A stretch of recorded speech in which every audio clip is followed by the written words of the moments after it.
السلام عليكم ورحمة الله وبركاته. داود أمريكا سودانية كجوكتا ونقد دعوة نيسان كسود هذا برنامج كي تحنا هاي كلن كشبلي سومالي channel وتضوض بين كجي ماجري استوديو تي في سومالي channel وكل مقالة نيروبي وحلقة دي طبعاً برنامج ك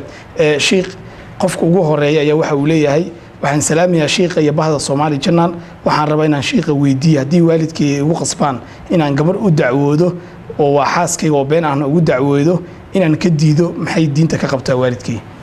بسم الله الحمد لله والصلاة والسلام على رسول الله وعلى آله وصحبه ومن اهتدى بهداه أما بعد. والدك وحمدن يهي إن لا أطيعه لا احترامه ولا قدريه لكن طاعة إيو لقد نقولانت يا باري نمذا والدك باري لو يهي كما تشرتوحي الدنب إيا معصية arrintan labadaba dembi iyo macsi ay u tahay marka koowaad ee beentan la sheegayo gabadhaadan qabin waan qabaa inaad tiraahdo beentan aad ku dacwooto diiwaan iyo xuquuqna ay ka dhalato waa dembi iyo macsiyo wey midda labaadi qof aadan hadhow mas-uuliyaddiisa qaadi karin qurbe iyo gaalo inaad geysana iyadana wixii dhib ee ka yimaada dembiga qayb baad ku yeelan waxaaduu dembiya macsiya noqdo cidna laguma ateeco nabigeenana sala allahu calayh waalihi wasalam waxaa ka sugan marar badan inuu arrimahaasoo kale ka digay in la ysku ateeco mar waxaa ka mid ah axaadiistiisa inama ataacatu fi lmacruuf taacada iyo kala amar qaadashadu waa wixii san ee wanaagsan marna waxaa ka sugan inuu yidhi fa innahu laa taacata limakhluuqin fii macsiyati illaah qof aadamaha dembi ilaahay laga geliye macsiye iyo xaaraan laguma ateeco saa darteed waalidku ixtiraam iyo qadarin iyo taacu leeyahay tanoo kale laakiin maaha saa darteed ma ii bannaan tahay maaha su-aashuye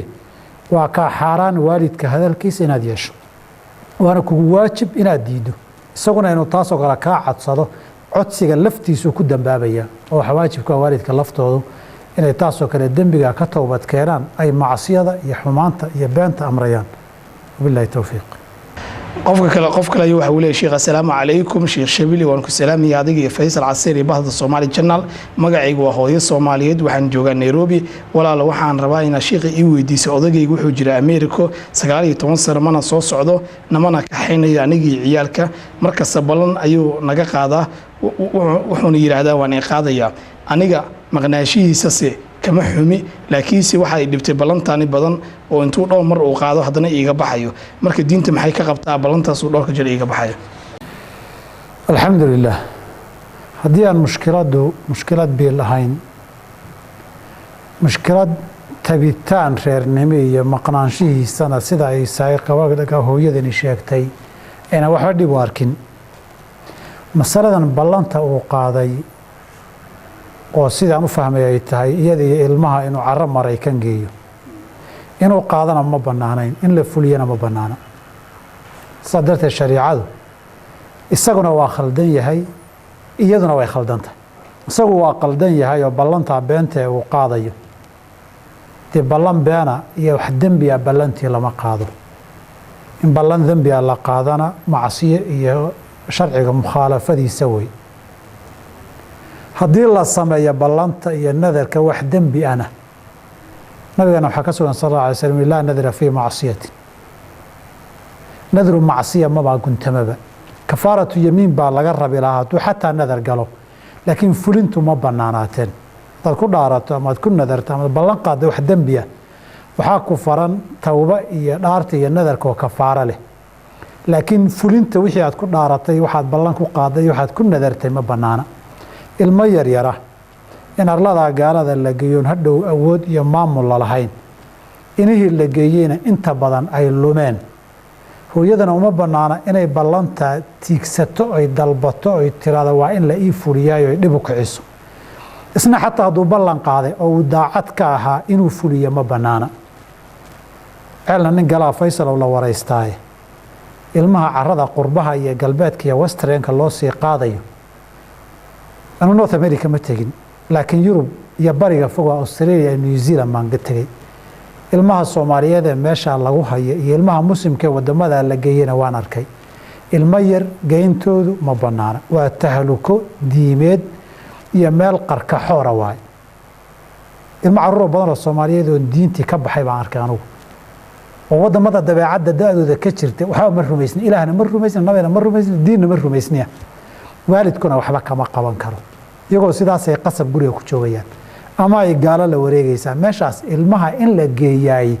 waalidka ilmihiisa iyo diinta mustaqbalkiisa ku bakhaylayaay inuu ballan qaadana maaha inuu riixana maaha saa darteed hooyadu waxay ku khaldan tahay meesha ilmaha tahalukada diineed lagu tuurayo ballantii waa in naloo fuliyaa inay ku doodaay sharci ahaan ma bannaana wixii kalaa laga hadli karaayaa bil nama siiyo maqnaanshihiisaan tabaynaayo anuu dee reer iyo dhaqan baan u baahnoo reerka yaga waxaan cuniyo meelaan seexda kama waayin gabadhu xaq bay u yeelan lahayd laakiin intaaba haddayna dhib ka qabin tan ballanqaadkuna waa dembi raadinta fulinteeda iyo tiigsigeeduna dembi weeye marka labadoodaba ha toobad keena billahi tawfiiq qof kale wuxuu leeyahay sheekh assalaamu calaykum waxaan joogaa waddankan Kenya waxaa dharka noo dhaqda haween Kenyan ah marka dharkaasi oo gaala ah marka dharkaasi ma ku tukan karnaa mise kuma tukan karnaa sheekho alxamdulilah haddaydan wax nijaasaa gacmaheeda ka ogeyn waad ku tukan kartaan dadka gaalada ee aadamihiina in najaaso lagu arka maahane sidooda kale waa u daahir gaaladu waa laba kuwa ahlu kitaabka ee guurkoodu bannaan yahay iyo kuwa aanu bannaanayn kuwa guurkoodu bannaan yahay dee sharcigaaba banneeyey ninkii isagoo muslima gabadh ahlu kitaaba inuu guursado iyadaa gurigii joogta iyadaa gohoshiya iyadaa cuntadii karinaysa iyadaa dharkii dhaqaysa iyadaa gurigii nadiifinaysa jirkeedii waa nijaaso iska ilaali maaha nabigana calaih salaam reer yahuudeed oo madiine la deganaa intay cuntaday kariyeen guryahooda ku marti qaadaan buu cuni jiray nabigu sala allahu alayh ali wasalam mararka qaarkoodna waa kii loo subeeyey saxaabada qaarna ku dhinteen isna suntii aakhirka asbaabta geeridiisa ay ka mid noqotay huwa biabii wa ummi sala allahu alayh ali wasalam hadday yihiin dadka aan diinba haysaninoo wathaniyiinta iyo majuusta iyo mushrikiinta iyo mararka qaarkood la yidhaahdana iyagana dhibaato ma lahano xadiidkii saxiixa ku yiilay cimraan ibn xuseen radi allahu canhu wa ardaahu waa kii uu lahaa xilli ay oomano ahayd isagiiyo nabigiyana safar ahaayeen intay baxeen oomano iyo balaayo ay dhacday aad loo rafaaday bay soo qabteen islaan mushrikadoo ceel intay ka soo dhaansatay reerkeedii u socota way weydiiyeen biyuhu intay jiraanoo ma dhoway ku tiri iyadii bay soo afduubeen waxaana filayaa cali baa la socday radi allahu canhu wa ardaahu inkastoonan hubin way keeneen nabigay u keeneen waa la fariisiiyey nabigu wuu duceeyey dadkii wuxuu yidhi ka weysaysta waa weelkeedii iyo qarbadkeedii iyadoo ay soo dhaansatay biyahana ku soo shubatay afkana ka soo xidhatay waa la cabbay waa lagu tahaaro qaatay weelal baa lagaga shubtay biyaheediina waxba isma dhimin raashin baa loo ururiyey raashinkii baa la siiyey waad mahadsantahay iska socaa la yidhi dadkeedii markay u tagtay waa kay dhihi jirtay maanta waxaan arkay bay tiri nin laba mid ah ninka nabinimada sheeganayay ama waa nabi ilaahay ama waa uunka ilaahay abuuray kii ugu saaxirsanaa wayay tiri intaasoo biyoo la isticmaaloon arkayay weelkaygana isma dhibin waagii dambana reerkoodii iyadoo fariintay soo tabisay darteed iyo biyaheedii la cabbay abaal loo hayay baa looga warwareegi jiray reerkoodana sababtii bay ku islaameen waxay tiri wareer waxa idinka warwareegaya tiin baan u malayne niyo islaamka qaata haddaba waatay culummadu ku soo koobaan lafdiga kuma soo aroorin laakiin tawada'a min masaadati imra'atin mushrika naag mushrikadoo diinba ilaahay ba rumaysnayn oon diinba kitaab lahayn biyaheedii buu ka weysaysan saa darteed gacmahoodu waa daahir jirkooduna waa daahir wixii ay kariyaan iyo wixii ay dhaqaanna nijaaso ma aha wixii qalitaana waa baab gaarkiisa ee la kala qaadayo saas darteed waa ku tukan kartaan waa ku seexan kartaan weelasha waxaad ku cuni kartaan wax way idiin karin karaan billahi tawfiiq qof kale sheekh wuxuu leeyahay assalaamu calaykum magacayga waa Kamaal waan idin salaamay adiga sheekha su'aasha aan rabo sheekh inaan weydiiyo waxa ay tahay marar badan ayaa waxaan ku dhaartay Kirishtan ayaan ahay haddaan waxa sameeyo marka sheekho wixii waan sameeyay marka dhaarta diintu maxay ka qabtaa dhaartaas dhowr mar aan ku dhaartay waxaan sameeyay Kirishtan ayaa haddana wixii ma sameeyaa alxamdulilah nabigana waxaa ka sugan sala allahu alayh ali wasalam fi saxiixi inuu yidhi man xalafa bimillatin gayri alislaami kaadiban fahuwa kamaa qaal ninka xataa isagoo ay been ka tahay ku dhaartay diin aan muslimka ahayn sida uu yiri buu yahay kristan maanay hadduu yahay kristan waa waa sida uu yiri buu yahay ibn Mas'ud fahuwa kama qaal waa sida uu yiri riwaayadka qaarkoodna talo ku bixiyeeyo marka kadib waxa la sameeyo wuxuu yiri fal yaqul la ilaha illa Allah shahaadada ha qabsado ninkan intii baan leenahay hada diin kala ku dhaaratay nabigu wuxuu yiri qofkii diin kala ku dhaarta waa sida uu yiri sida uu sheegtay buu yahay maxaa xiga oo sameeya nabiga sheego yiri fal yaqul la ilaha illa Allah shahaadada ha qabsado billahi tawfiiq daawada waxaan dhexda ugu jirnaa barnaamijka kulanka Shibili ee Somali Channel waa barnaamij toddobaad walba in kaga imaada stuudiyaha labaad ee TV-ga Somali Channel oo ku leeyahay magaalada Nairobi barnaamijka qof alaali qofkii doonaya inuu ka qayb qaato wuxuu nagu sagaajin karaa su'aalihiisa ciwaanadeena kala kulanka Shibili Somali Channel.tv ama page-ka aan ku leenahay Facebook oo kulanka Shibili Somali Channel qof kale sheekh wuxuu leeyahay walaal waxaad sheekha ii weydiisaa markaan rabo janaabada inaan ka meerto qaabkee ugu haboon oo loo weysa qaadanaya markaan janaabada ka meeran rabo qaabkee ugu haboono markaan janaabada ka meerto ka qubaysto qaabkee ugu haboon oo aan weysa qaadanaya alxamdulillaah weysada iyo janaabadu waa laba xadath oo la kala yiraahdo xadath asghar iyo akbar mid ka yar iyo mid ka weyn bimacnaa weysadana xubnaha qayb ka mid ah la dhaqaa qabayskana xubnaha jirka oo dhan baa la dhaqaa badii waa mid jirka oo dhan aad dhaqayso iyo mid aad jirkii qayb ka mid ah dhaqayso laba qaab labadaba saddexdaba waad u weysa qaadan kartaa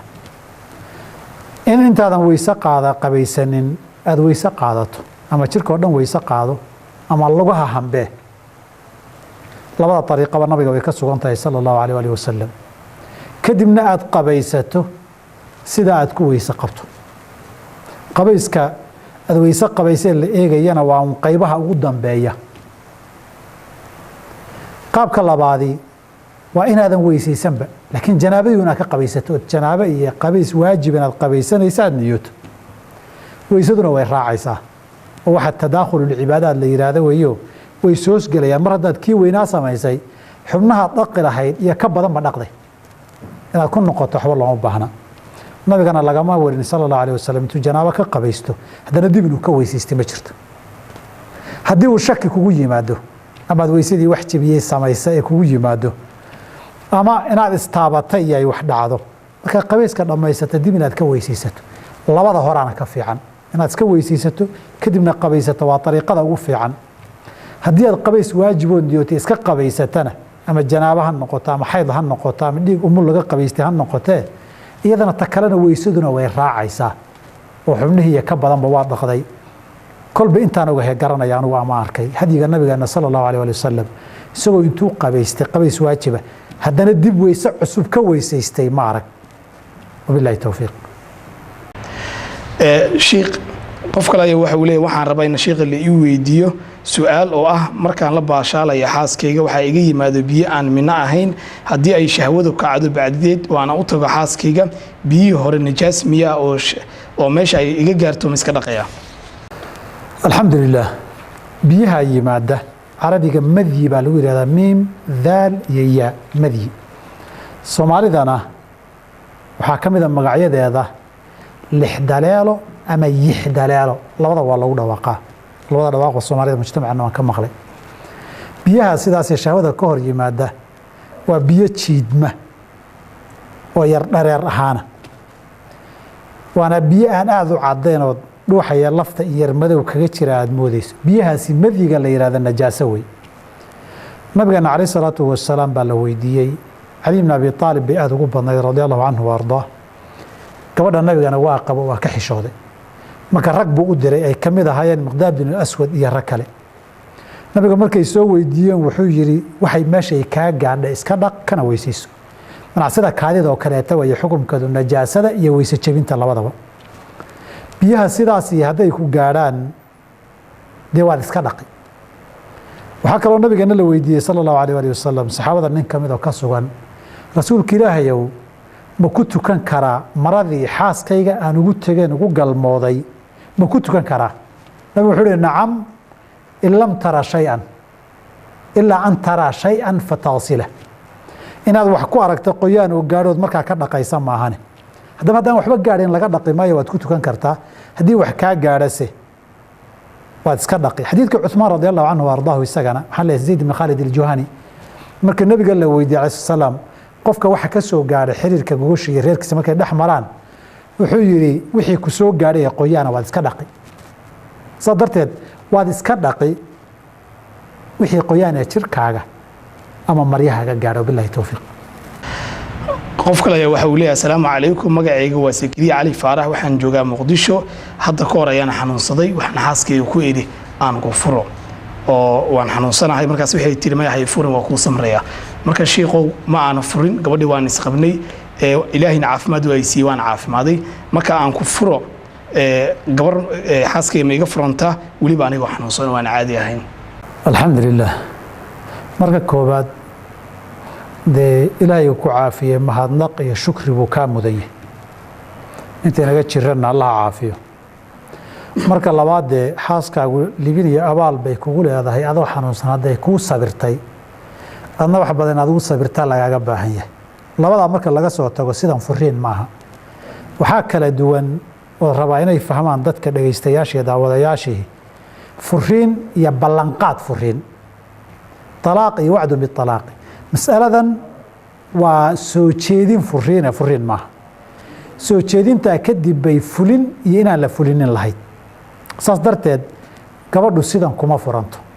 aan ku furo iyo waan ku furi doonaan waa ballan inaan ku furo aan ku heshiinay waxaasoo dhan furitaan maaha haye heshiiska marka la gaaro in la fuliyo buu furitaan ku noqdaa tan waa wacdi ama waa طalab iyo soo jeedin labadaa midna furitaan maaha ilaa uu yidhahdaa waan ku furay oo arrintii uu ku tallaabsado markaasaa furiin iman lahaa laakiin intan furitaan maaha waxbana kagama furna sidan wabilahi towfiiq qof kale ayaa waxa uu leeyahay waxaan sheekha weydiinayaa inay bannaan tahay in xaaskayga aan afka iska nuugno mas'aladaasi oo muran badan ay ka taagan tahay waad mahadsantihiin alxamdulilah faysal afka carabka miya carabka iyo bishimihii miya kolba beeshiyo ka wadaa malayna sheekh ma qeexin alxamdulilah masalada asal ahaan way bannaantahay nusuustana waxbaa kaga soo arooray nabigeena sala allahu alayh alihi wasalam markii jaabir ibnu cabdilaahi oo gabadh garoob ahayd guursaday u yimid isna nin yaroo dhallinyaro ahaa dagaalkii uxud baa waxaa ku dhintay jaabir abihi cabdillahi bni camr ibni xaraam radia allahu canhuma saxaabada qaale ee ka mid ahaa jaabiroo hal wiila iyo gabdho kooxuu ka tegey reerkii baa ku soo fakaday wiil yarna wuu ahaa jaabir maalinkii dambuu gabadh weyn oo garoob ahayd oo gabdhahan de ahaan ka weyn buu guursaday say booskii hooyana mayna lahayn gabdhuhu say booskii hooye uu gasho oo qof ururiyo oo iyaga ka weyn oo wadi kara u noqoto nabigu u yimid oo wuu u sheegay nabigu wuxuu yidhi athayiban bikran am thayiban ma gabar baa mise waa garoob markaasuu yidhi garoob nabigu wuxuu yidhi maxaad gabadh u guursan weyday wuxuu yidhi gabdhihii baa yaryaraayo mid iyaga lamida haddaan u keeno inay kala socon waayaan baan ka yaabay marka mid qof ka yar weynoo waaya araga oo iyaga wadi kartaan doonay taa waa qisada guud ahaan nabigu haddaba jaabir markuu weydiinayay waxaa ka mid ah hadalladu yidhi fahallaa jaariyatan tulaacibuhaa wa tulaacibuka wa tudaaxikuhaa wa tudaaxikuk ereyga aada la qosasho kula qosasho marka laga soo gotaa tulaacibuhaa wa tulaacibuka dabdiga sida loo xarakaynayay bay ruwaaddu isku qabteen xataa fii saxiixi albukhaari xaafid ibnu xajar haddayna daakirada xasuustaydu ayna si kala noqon wuxuu sheegi jiray laba meelood oo kala duwan ruwaadda imaamu albukhaari qaar ka mida nin mustamli la yidhaahdo iyo nin kushmayhani la yidhahdo labadooda riwaayo in nabigu riwaayaadka ay wariyeen waxaa ka mid ahaa maxaa kuu diiday gabarh yar wa licaabihaa mise wa lucaabihaa licaabihaa ciyaarteeda waa riwaayad wa lucaabihaa dhareerkeeda iyo caliyadeedood muudsatana waa riwaayo riwaayada kushmayhani mustamli inay ahayd baan u malaynayaa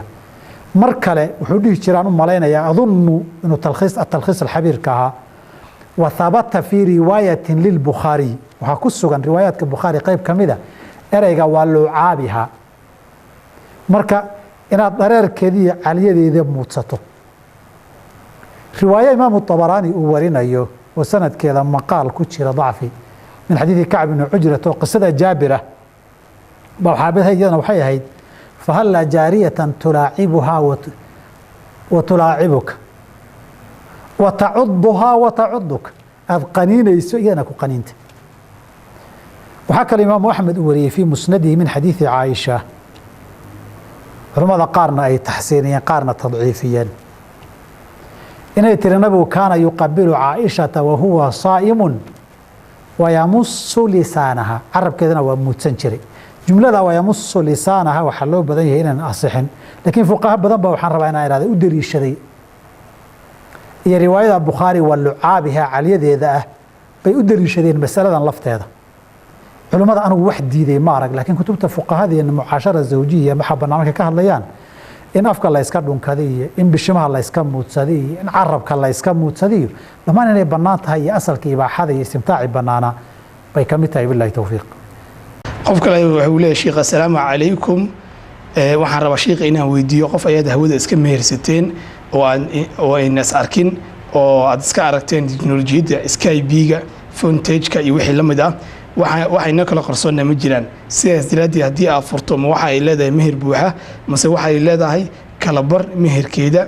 loo magacaabay alxamdulilah meherka nuskii bay leedahay masaladani meherka nuskii lagu yeesho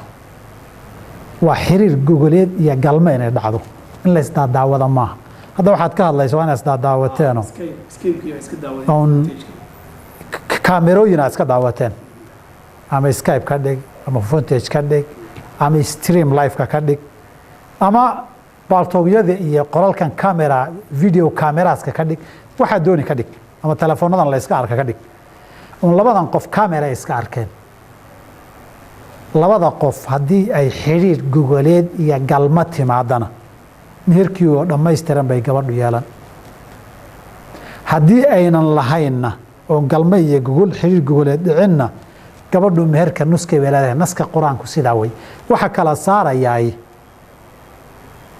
haddii haweenkii furtaan ilaahay waa ka yidhi idinkoonta min qabli an tamasuhunna waqad faradtum lahunna fariidatan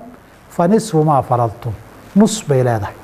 haddaad xiriir gogoleed la yeelataan ay galmo iyo gogol timaadana fuul bay yeelan adigu ama daadaawo ama hadaadaawanin daawasho waxba kuma xirna billahi towfiiq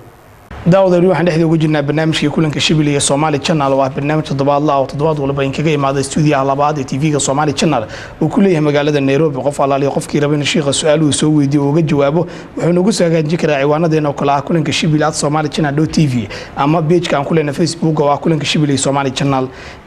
sheekh qof kale wuxuu leeyahay marka hore waxaan salaamayaa sheekha maxamuud Shibili marka xigtana daadiyaha barnaamijka Faysal walaal waxaan rabaa inaan sheekha weydiiyo ninka haddii uu naagtiisa isagoo xanaaqsan caayo uuna ku yiraahdo dhila yahay xukunkeeda muxuu yahay alxamdulilah horta labada isqabaay gaar ahaan inay iscaayaan ma bannaana isagu inuu dhilo yidhaahdo isagu dhila inay tiraahdo in khaniis laysku yidhaahdo in wacal laysku yidhaahdo in tuug laysku yidhaahdo in la iscaayo erayguu dooniba ha noqdee ma bannaana muslimka guud ee intay meel isugu yimaadaan nin walba dantiisa raacanayaaba la diiday inay iscaayaanoo oo nabigu yihi alayhi salatu wasallam laysa almu'minu billacaani wala alطacaani wala alfaaxishi albadii labada guri ku wada nool inay iscaayaan weliba cayfoolxun iscaayaan ma bannaana arrintaasi qoyska Soomaaliyeed ha ka waansamaan ha ka waantoomaan caytanka iyo aflagaadada iyo sidaa reer laguma dhaqo xanaaquna inuu xuduud yeesho ku fiican yahay taasi waa masalada koobaad masalada labaad ninkani hadalka aad tiri waa qadaf dalaaq maaha laakiin waa qadaf waa gabadhii waxaad ku sheegtay inay zinaysatay zaaniyadta qofka hadduu qof ku yidhahda zaaniyadna hadday xaas tahay laba khiyaar baa furan iyaday horta ka go'daa inay ku dacwaysato sharciga kugu dacwayso iyo in kale hadday sharciga kugu dacwayso laba khiyaar baa kuu furan suuratu nuur awaa'ilkeeda kuwii lagu sheegay baad noqon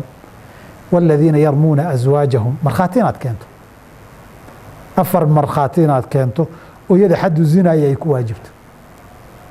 iyo markhaati inaadan haynin hadalkaaga sida ka muuqato waxaad aragtay ma jira waa xanaaqay weeye xaddulqadaf 80 jaldatan ah baa kugu waajibi haddii aadan licaan gelin khiyaarka labaad ee kuu furan baa wuxuu inaad licaan gasho oo 4 jeer ilaahay ku dhaarato inaad og tahay ood ku aragtay iyadoo dhilaysanaysa ood weliba ta afraad tiraahdo والخامسة أن لعنة الله عليه إن كان من الكاذبين هذا بينتي تهي لعنة إلهي كوكب عدا أسكت راهدو لعنة إلهي كوكب عدا إلهي كوي ديسته مركشانات انت هدات سميسو آخرون حساب تيدا ما نهدون كتشاذا الكواد كنا بتقلي هدات سميسو انت أنا قول كمية غير نماذا ويقول أبدا هذا الدون كاللبدي إنك سوى هدان مهري سوكين قبان ماي وحين ذاك صهر ومرخاتمها يلي عنا قلي ماي يدين هذيك ودقنتهي فجلدوهم 80 جلدة واي كو بقول ثسديت شابوك أو تشادن الورف تواي كو لبا ولا تقبلوا لهم شهادة أبدا ولي أنا مرخاتي كاظم الله أقبل ما إلى سعادة وقتها كانت كوب شاه مرخاتي أو ما قالوا وركيسوا معها بحن بالولي محكمة دي قرت ياتي مع دبا دم قاد قشين تولقي وينك سفيري مرك مسألة هذا مسألة القذف وي إلهي التوبة كان يدنا عفس ويدي سبيل الله التوفيق sheekh qofka la wuxuu leeyahay walaal aad baan idin salaamaya dhammaan bahda Soomaali jana gaar ahaan sheekha iyo Faysal magacaygu waa Ibrahim waxaan joogaa Buuhoodle waxaan doonayaa in la weydiiyo sheekha walaal waxaan hadda ka hor ka mid noqday ardadii scholarship-ka ka heshay Suudaan marka walaal waxa la igu soo qoray kuliyadda shariicada ana waa diiday inaan barto kuliyadaas marka walaal maadiga ayaan rabay dambi miyaan galay sheekha la weydiiyay alxamdulillaah maya qofku takhasuska uu baranayo كلية الشريعة قسم الشريعة إن لبرت فروض الكفايات وي حتى دد برانا يشير عن دد كنا فرض عينكم معها إنه برتو تخصصات كلا أن دين تكهري منين وسنولشي سنة كم ماريو وحب الناوي دين تبراشة هذون كلية الشريعة إن لقى كلية معها صدرت قف كاني أما سائلكو أنا جي إمام موقته هدي أن وحكلو يسقى أقرصونا ودين عيب وكديد وشرنا دي دي ما ديدينابا دي واحد دبا الله بعد دنبيgeedu yeelanaya laakiin anu qismu shariica gali maaya dhaqaalahan gali ama media iyo warbaahinta information kan gali ama computer iyo waxaan gali IT baan gali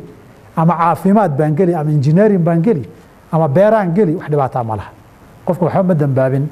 hadaan wax kale u daboolaa jirin billahi tawfiiq qof kale ayaa waxa uu leeyahay marka hore waan in salaamay bahda Soomaali channel iyo Sheekh Shibili marka xigta sheekha waxaan weydiin lahaa waxaan ahay qof waayeel ah oo dawladdu biisho intii aysan biilka ii bilaabin waxaan ka diintay lacag xajkii baa soo galay iyadoo lacagtii lagu leeyahay waxa la igu yiri iyaga goosanaya lacagtaas lagu leeyahay maadaama iyagu ku siiyaan sidaas maadaama iyagu lacagta ku siiyaan sidaas ayaan xajka ku aaday markii aan soo diintay lacagtii waxay dawladda ii sheegtay in ay goosanayso lacagtii aan hore uga deentay marka sheekhu maxay diinta ka qabtaa alxamdulillah waxaan su'aashu xajkiisii way xajka lacag uu ka deensay dawladda ayuu xajku ku aaday markuu soo laabtay in lacagtu waa laga jartay alxamdulillah de qofku haddii uu wuxuu haysta ku aado iyo deyn hadduu ku aado xajka hadduu tago arkaantii iyo shuruudii iyo aadaabtii uu ilaaliyo xajkiisu waa asaxaya faradkii islaamkuna waa ka dhacaya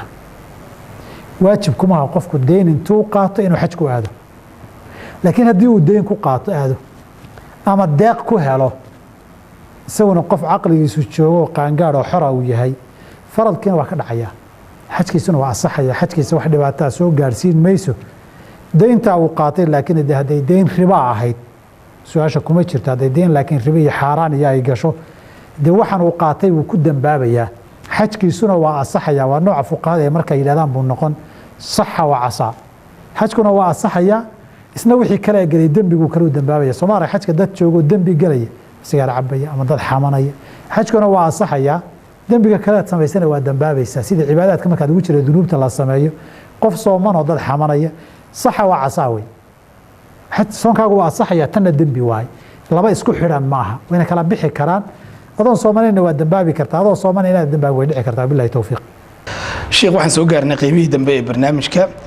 qof kale waxa uu leeyahay waxaan jeclaan lahaa sheekh inaan weydiiyo gabar saaxiibtay ah oo Iiraan Shiica ah baa rabta inay noqoto Sunni maxaa laga rabaa inay samayso ma sida dadka aan muslimka ahayn mise si kale bay u soo galaysaa Sunniga anigu garamaaya ay tiri sheekh waxaan rabaa in la sheego qofkan soo ku soo islaamay sida dadka Kristaanka oo kale ku soo islaamaya mase waa Shiico oo waxa jirta si ka duwan qofka loo soo islaaminaya الحمد لله horta shiicada nooca uu yahay bay ku xiranta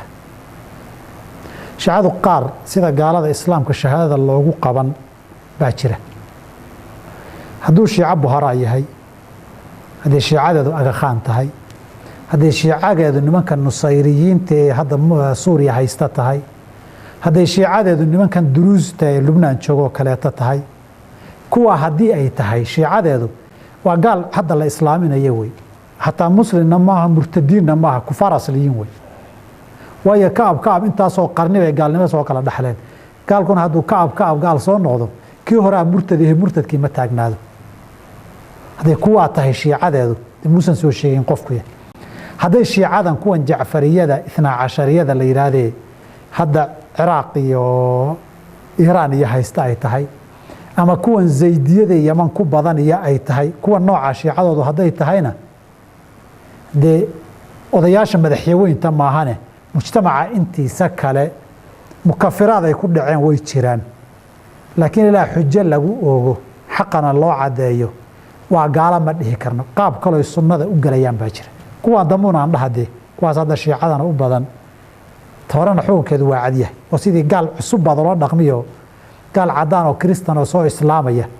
ama bilaadiinha islaamayaad kuwii hore loo dhaqmay kuwan dambe laakiin waxyaaba lagu kala duwan yaho asaasiyaadaa jira kow masalada saxaabada waa inay ogolaataa fadliga saxaabada waa inay ogolaataa oon saxaabada lacayn wax laga sheegin laba abubakar iyo cumar iyo cuhmaan iyo cali say khilaafada u kala horeeyeen bay u kala fadli badan yihiinna waa inay ogolaataa saddex qur-aankan kitaabka ilaahay inuu yahoon waxba laga bedelinna waa inay qirtaay oo ogolaataa afar a'imo 12 oon dembi ka dhicin oo adduunka maamulo a'imo macsuumiina iyo mid maqan oo la sugaya inuusan jirinna waa inay qirtaa afartaa qadiyadood baa asaasi u ah oo hadda afarta qadiyooda ugu waaweyn ee shiicada itnaa cashariyada ama jacfariyada naga duwan yihiin kama madhab ahaan iyo kutubtoodu qur-aankan kii ilaahay oo dhammaystiran inuu yahay ma qirsana waa inay qirtaa saxaabadu waxay rumaysan yihiin wax yaroo 7 iyo 10 iyo dhowr iyo 10 marka ugu badan la gaarsiiye maahane inta kale nabi maxamed kadib inay wada gaaloobeen masalada waa inay saxaabadu fadligii iyo islaamnimadoodii qirtaa saddex waxay gaar ahaan saxaabada sii rumaysan yihiin cumar iyo abubakar iyo cuhmaanba inay gaalo cali dhacay yihiin oo khilaafadii iyo hoggaanka muslimiinta aan xaq u lahayn masalada waa inay ka noqotaa say u kala horreeyeen bay u kala fadli badan yihin waa inay ogolaataa saxaabada la xiriirtaa weli midda saddexaadi aymo waxay rumaysan yihiin 12 oo macsuuma oon qalad ka dhicin oo qeybka og oo dunida maamusha oo wixii dhimanaya wax walbaba laga weydiiyey waxba taana inayna jirin waa inay qirtaa waxay rumaysan yihiin imaamkii 12aad maxamed ibn xasan alcaskari sirdaabka saamirada ciraaq ku taalla suu u galay waa la raadinayaa weli imaam ghaa'ib oo maqan oo kii 12aad oo la sugayana waa shariicada qaar ku xidhan tahay qur-aan kalena watana inuusan jirin waa inay rumaysaa intaa hadday rumayso waxaad nugu dari intaas tacaaliimta sharciga ah iyo axkaamta diinta qur-aanka iyo sunnada nabiga laga qaadan sal ly slam a'imadii sunnadana waa lagu dayan intaa hadday kaa yeesho dee sunnada si fiican bay u qaadatay hal mid laakiin qofka saa'ilka iima cadama rag baa mise waa dumar waa dumar waa gabar saaxiibteedii waa dumar waa labadoo dumar waa hadday gabar saaxiibtaa tahay intaasaa kugu filan laakiin haddii waxaan dhihi lahaa rag yahay ama tan oo kale ay rag soo marto gabadhii inay sunni noqoto ay rabto iyo guud ahaan shiicaa sunno noqonaysaba masale taqiyada iyo beenta ha laga ilaaliyo waxaa mushkiladda ugu badan ee madaahibta kaloo dhan gaal iyo muslimba ay kaga duwan yihiin waa nin shiicaa inuu run sheegayo sideed ku aamintaa wey qofku diintu doona ha haysto laakiin runta in la sheego waa inuu rumaysan yahay sooma shiicadu run in la sheego inay beentu ka ajir badan tahay rumaysan yihiin waxay yidhahdeen ataqiyatu 19 diini diinteeda 9 marka loo dhigo 10 marka loo dhigo 9 waa dadka been in loo sheego inuu been kuu sheego oo been kuugu dhaarto oo diin beena kuu sheegto ilaahay ugu dhowaanaya ajir kaga helaya saa darteed sunni baan ahay buu ku dhihi mana aha qur-aankaan rumaysnahay buu ku dhihi mana rumaysna aima ma rumaysni buu ka dhihi wuna rumaysan yahay beentaa uu kuu sheegay inuu ajir ka hori buu rumaysan yahay intuu u yimaado kiristanka wuxuu ku dhihi kiristan baan ku ahay kiristan baan ahayda uu ku dhahaya ilaahay ajir agtiisa inuu kaga helayo rumaysan yahay qofkaas heed yeeli qofku beentii ajir ku doonaya walidaalika waxaad u baahan tahay muddo kadib ka hor muddona qofka inaad ka fiirsato war qofkani maka daacad baa mise kama aha oo mushkiladda ugu badan ninkii shiicoobay hadda waan ka soo noqday yidhaahda ama shiica waan ka baxay ku yidhaahda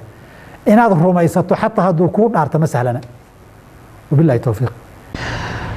qof ayaa waxa uu leeyahay sheekh assalaamu calaykum waan ku salaamayaa adiga iyo bahda Soomaali Channel sheekh gabar Soomaaliyeed baan ahay oo dhawaan Sweden timid waqooyiga baan ku noolahay Sweden dhaxan aad u badan baa ka jirta marka su'aasheedu waxa waaye sheekhow tayamuman ku samayn karaa salaad kasta cabsi biyaha aan ka qabo awgeed alxamdulilah haddaad biyo diiran heli karin sunanku waxay wariyeen saxaabiga Camr ibn Caas radiyallahu anhu wa ardaah inuu ciidan uu diray nabiga oo jihaad aaday oo daatu salaasil la yiraahdo inuu hogaaminayay xilli qaboobay ahayd janaaba ku dhacday biyihii qabowgoodu ka cabsaday intuu iska gabagabaystay buu tukiyey dadkii markii nabiga loo yimid Madiina lagu soo noqday sallallahu alayhi wasallam baa loo sheegay nabiga u yeedhay masaasaad samaysay buu ku yiri markaasuu yidhi wuxuu maxaa u samaysay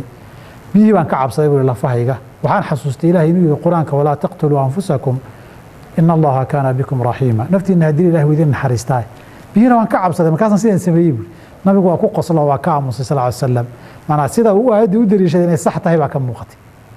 salaadii soo celin lama dhiwaad qaldanteen laba nin iqraar way waa la ogolaaday sadarteed qabow haddaad ka cabsato intaad qabow ka cabsanaysid biyo kulul ka helayso waad gabagabaysan kartaa billahi tawfiiq sheekh su'aashan waa su'aashii ugu dambeeyay qof ayaa waxa uu leeyahay imise firqa ayay islaamka u kala baxaa teebaad sax ah oo tan ugu dhow dariiqa saxda ah ama sunnaha waafaqsan alxamdulilah nabigeenu sal allahu alayh wasalam wuxuu sheegay inay ummaddani 73 firqa u kala bixi doonto magacyadooda inooma sheegin haybtooda kalena inooma sheegin 73kii ma dhammaystirmeen bisuuri qaybo soo bixi doonaa dhimanna garan mayno laakiin kolaba qaybo badan baa soo baxay 73 firqay gaari doonaan muslimiintu dhammaanna khaldan yihiin hal mid ma ahane taa nabigu markuu tilmaamay sallallahu alayhi wasallam hiya aljamaaca tuu ku tilmaamay jamaacadanna waxaa looga jeedaa midda dariiqiisii haysata waxaana sii fasiray riwaayaad daciifa ah sii fasiray oo leh ma ana calayhi wa asxaabi xadiidka cabdullahi ibn camr al-caas baa wuxuu leeyahay waa ta ku sugan ma ana calayhi wa asxaabi aniga saxaabadeedu dariiqaan hayno laakiin xadiidku ma asixino nin la yidhaahdo cabdiraxmaan ibn ziyaad ibn ancam al-afriiqi baa ku jira xaakim iyana isagay ku daciifiyeen rag lamida duruqda kale lagu xoogeeyeyna duruq xoogeyn karta maaha halka dariiq kale camr ibn cawf iyo xadiidkiisa laga warinayo waa sanad taalif oo mutaabacad iyo shawaahid gelin wey ka xadiid ahaan uma asixin laakiin macno ahaan saxiix wey nabi maxamed alay slam dariiqiisii iyo saxaabadiisii iyo sunnadiisii qofba intuu uga dhow yahay buu jamaacadaas uga dhow yahay waxaa dhici karta inaan qolo isugu wada imanin oo qoloba qayb ilaahay ka waafajiyaa dhici karta aakhiru zamaanka marka la gaarana qolo nadiifaba way yaraan doonaan oo nabigeena calayhi salaatu wasalaam markuu xudayfo wareysanayey wuxuu yidhi shar baa nabi maxamed oo ku jirnay sharkii khayr baa ilaahay noo keenay gadaashiyo islaamnimadan ah fahal bacda haada alkhayri min sharin markaasuu yidhi nacam haa shar baa ka dambeeya bere iyo imtixaan baa ka dambeyn doona islaamnimadan wuxuu weydiiyey su-aal kaleo wuxuu yidhi sharkaa kadib khayr ma jiri doonaa markaasuu yidhi nacam haa wa fiihi dakhan laakiin qiiq baa ku jiri doono suu saafida u ahaa islaamnimada iyo iimaanka iyo ku dhaqankiisu suu waktiga wejigan hore nadiifta iyo saafiga u ahaan maaye qiiq baa ku dhex jiri doona tacriif wa tunkir waay waxna waad bogi waxnaad la yaabto waxoogay luuqana waad ku dhex arki saas darteed un dadka diinta iyo ku dhaqankeeda ugu toosan ee had iyo goor kitaabka qur-aanka iyo sunnada nabiga raacitaankeeda ugu dhow raac waxaad soogaata aakhiru zamaan baan ku jirnaaye wax wada nadiif oo boqola inaad hesho way adkaan doontaa wa fiihi dakhan qiiqa u yar jire meel uu waxsi ka yahay oo tii guurka markii la hadlaysu gaadhay gabadhaa tiraa meelunbaa go-an lalahaa qoladaa tiraa qoladana u fiicanba meelunbay ka dhutiyayaana ba-aadu badan ilaahay xaq ah inagu sugo kuwii sunnadiisa iyo dariiqa faacan raacan allah inaga dhigo firaqaa yara ku lumitaankoodana allah inaga badbaadiye nacam daawadana waxaan kusoo gabagabeynaa qaybtii 10aad ee barnaamijka kulanka Shibli ee Somali Channel oo ah barnaamij toddobaadle ah oo toddobaad walba kaga yimaada studio labaad ee TV-ga Somali Channel oo ku leeyahay magaalada Nairobi toddobaad waliba su'aalaha soo weydiisanaya waxa inooga jawaaba sheekheena weyn Sheekh Maxamuud Shibli qof walaal qofkii doonayna sheekha su'aalo soo weydiiyo wuxuu noogu soo hagaajin karaa ciwaanadeena kala kulanka Shibli Somali Channel TV iyo page-ka Facebook aan ku leenahay kulanka Shibli iyo Somali Channel dhanka farsamada toddobaad walba waa Cabdiraxiin Dalbo tabintina waa anigu ah Faysal Casiir Maxamed barnaamijka ay ku kulmi doono toddobaadka xiga Allah nabad nagu gaarsiiyo waxaan kaga tagaynaa dhamaantii nabad geliyo sheekh Adam Xasan